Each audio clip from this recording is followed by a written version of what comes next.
Okay, hello everybody, welcome to my channel, is Eric Vera, and in this first video I'm going to explain you two important terms that you need to know if you are a learners or even a educators. These two terms are Bics and Calp. These only are acronyms of the large name, basic interpersonal communication skill and cognitive academic language proficiency. These two terms are applied into two different environments, social and academic or professional environment. The first one, that is Bics, is developed more into the society, into the how the learners need to express basic communication or get basic vocabulary, just like greetings in the street, in the shop, with friends, with parents, with closely friends or things that no are more than commonly, because the context only relies on the gestures, on the tone of voice, and visual elements about the society, about the into the society, how to express short information, provide a short answer, just like a greeting, okay, how to describe a one place, how to describe everyday actions, and no more than because this means that it's developed so quickly, around 6 months or even 2 years, because don't need a complex vocabulary. That is contrast into the Calp. Calp is totally different because this is applied into the academic language environment or even professional environment. It means that the context is gonna be it's gonna be a little bit hard because implement grammar and complex vocabulary, because this process can be considered at least the acquisition into 5 or 7 years or even more, because this not only use a basic vocabulary, this cover more than one.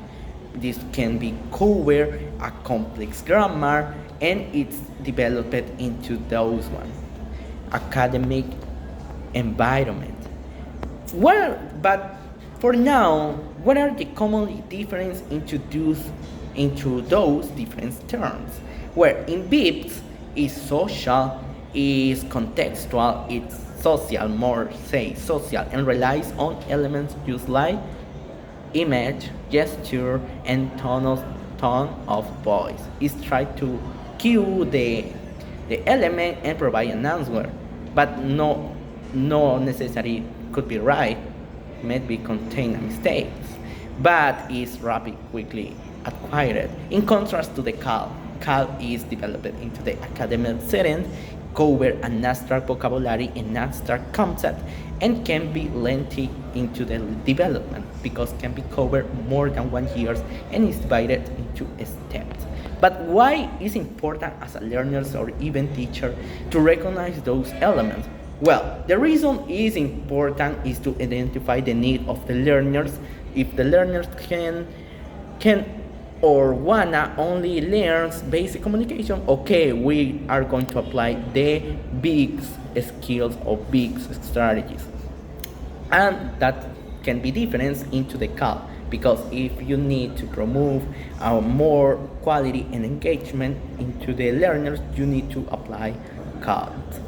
As a future educators, I would like to provide a view about these two terms, because as a learners need to, when you say to your students, okay, you're gonna learn a new language, English, but it's too general.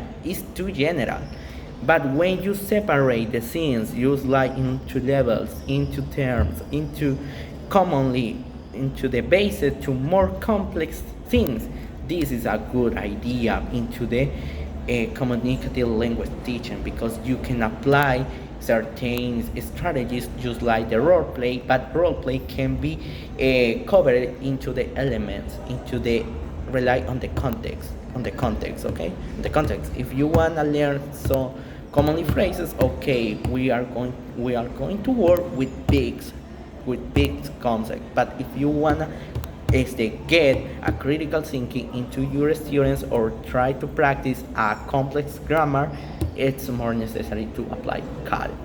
And that's my view about this. Important to recognize these two terms. And that is all for today. And see you in the next video. Goodbye.